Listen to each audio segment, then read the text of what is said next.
When someone takes a group photo and you take the photo to look at it, who do you zoom into first? Who do you zoom into first? Yourself. You look at yourself. You take a group photo, your mother, father, friends, everybody, and we zoom into ourselves. Because naturally we think about ourselves. When we look at our parents, we shouldn't be thinking about what is my right? What should my parents be doing for me? I should be thinking about what should I be doing for them. And similarly with couples, husband and wife. Don't think about what my husband has to be doing for me, and the husband should be thinking, what is my wife supposed to be doing for me? It should be the opposite. What should the husband do to his wife, and the wife should be thinking, what are her duties towards her husband? And I guarantee love and compassion to increase then. Between the parents, you should be thinking about what should you be doing for them? Because Allah will ask you about them, not the other way around. And He will not be asking you, did your parents fulfill their duty towards you? No. He'll be asking you, did you fulfill your duty towards them? Brothers and sisters in Islam, I want to talk about the young ones who are under 40 years old. Your duty towards your parents does not stop at you merely calling them or saying Assalamu alaikum to them. Our duty towards our parents must be one of humbleness, of dhul. For Allah said, وَاخْفِضْ لَهُمَا جَنَاحَ الذُّلِّ, and lower the wing of humility like the bird when it is afraid of the eagle or the falcon. The mother comes and it encompasses its children with its wings and lowers its head trying to hide. The person should be humbled out of respect for their parents. They don't raise their voice over their voice. They don't stamp their feet. I'm going to talk to the younger ones now. Allah subhanahu wa ta'ala said in the Quran, وَلَا تَقُلْ لَهُمَا أُفٍّ. Don't even say to your parents the simple sound of uff.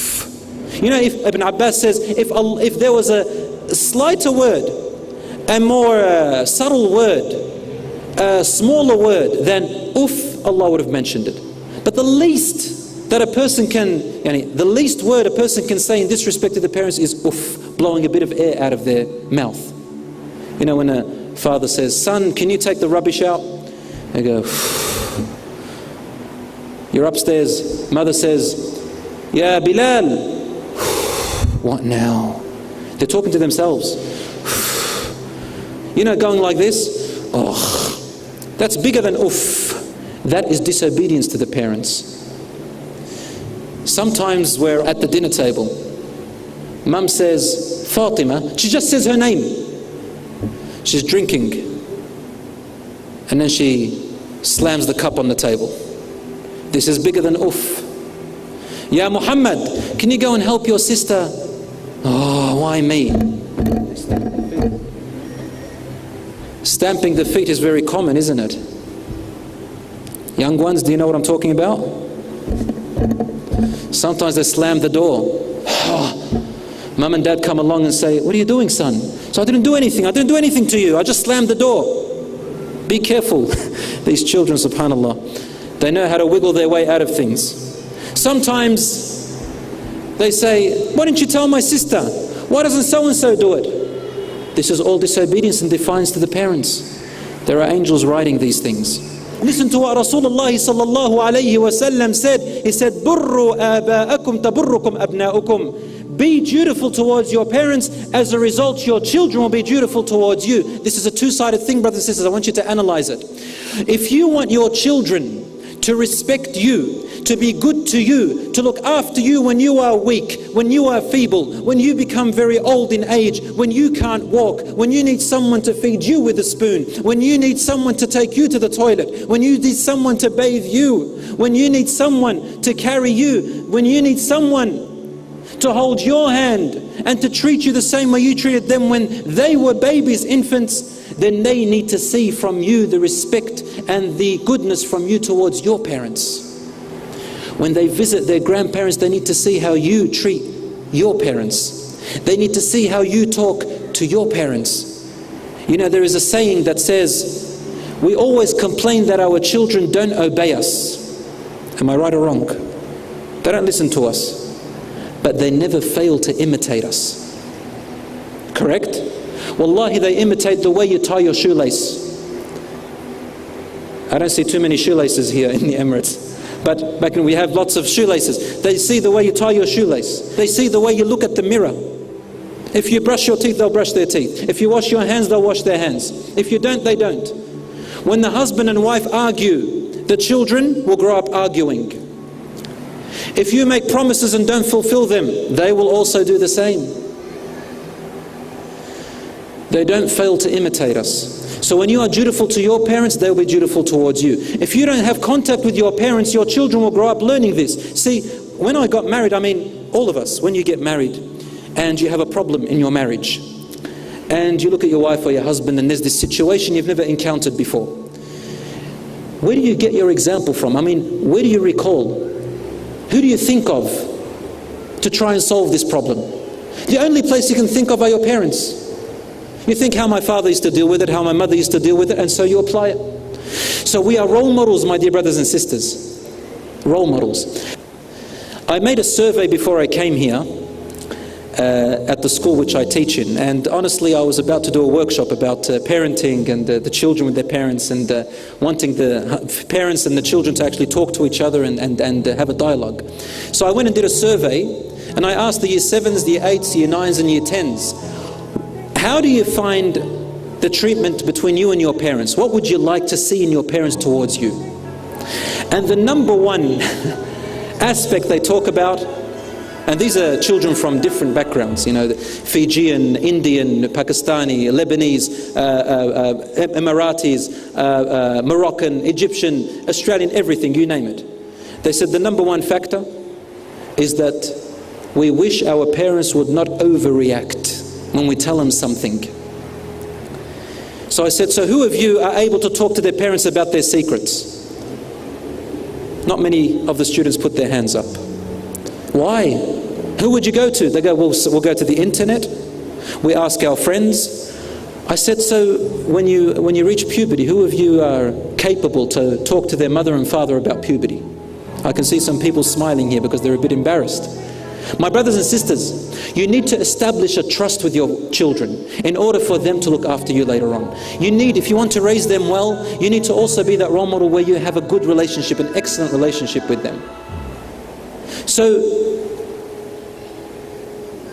I studied and analyzed this. Another thing which they said was, they said, I wish my parents would not yell when they're advising me something, because all I hear is screaming.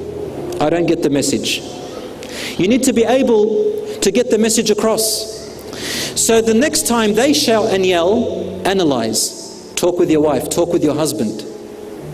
Is that the way you talk to each other? Is that the way you talk to them, your children? I mean, Rasulullah sallallahu alayhi wasallam, he raised children. He raised children that were his own and were not his own. Among them was Anas ibn Malik radiallahu anhu. He was about 10 years old. And one day Rasulullah sallallahu alayhi wasallam sent him on an errand, something to do. And he took long. So Rasulullah sallallahu alayhi wasallam went out to look for him. When he reached Anas, you know where he found him? He found him watching a group of young boys and girls playing outside. Little children. And he was just fascinated. Anas, young 10-year-old, looking at the children playing with the rocks and the sand and all of that. And then Rasulullah sallallahu alaihi wasallam said, Ya Anas. Anas looked back and saw Rasulullah sallallahu alaihi wasallam. Now I want you to imagine what our children would do if they were in that situation. And you as the parent, the mother or father, sees their child, you've sent them to do something, and they saw the television and they're watching, you know, Bugs Bunny, or they're watching some other cartoon. How would you react? And how would your child react? This is how you can tell whether you are bringing them up right, or whether there is a good relationship, or whether you are being a good role model. Rasulullah ﷺ said, Ya Anas. Anas looked back, and Anas was calm, peaceful, guilty, but not afraid. You know why? Because Rasulullah ﷺ was laughing. He said, Ya Anas, what happened? Anas realized that Rasulullah ﷺ is happy that he likes to play. Anas realized that Rasulullah ﷺ has this interaction with children. If he was a child, he'd like to play too. Anas knew that Rasulullah ﷺ is expecting that Anas is a child, he likes to play. He said, I forgot, Ya Rasulullah. And he said, go and do it and then come back and play, ya Anas. And gave him a little pat on the head. Anas went and did what he had to do, came back and played. Easy, simple. What would we do? What are you doing? How many times do I have to tell you? That's it for me. You've got to talk to your dad. When he comes home, he will deal with it. Mother now takes it off her back. She's yelled, screamed, shouted. As children would say back in Australia, chucked a fit. That's what we say. She went overboard. Father comes. Mother starts to complain.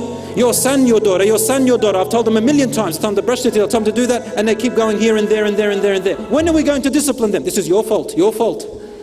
So then a child learns that this is how you deal with situations like that. The children want to play.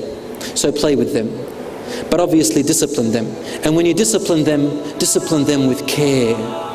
You know, some of us, when we get angry, we discipline our children because of our emotions, our anger, not because we want the best out of them. We do want the best out of them, but sometimes we discipline them out of anger, out of emotion, out of frustration and stress. When we discipline them, my dear brothers and sisters, be careful and patient, inshaAllah ta'ala, in the way you discipline them, because they will grow up thinking this is how they should deal with this situation. I ask Allah subhanahu wa ta'ala to grant us understanding. And I ask Allah subhanahu wa ta'ala to make us among the best of parents. And I ask Allah subhanahu wa ta'ala to make our children among the righteous and the most obedient and dutiful towards their elders and towards their children. I ask Allah subhanahu wa ta'ala to make us among the people of Jannah and to unite our children and our families together in Jannah, to unite us with Rasulullah sallallahu alayhi wa sallam, the best teacher, the best parent.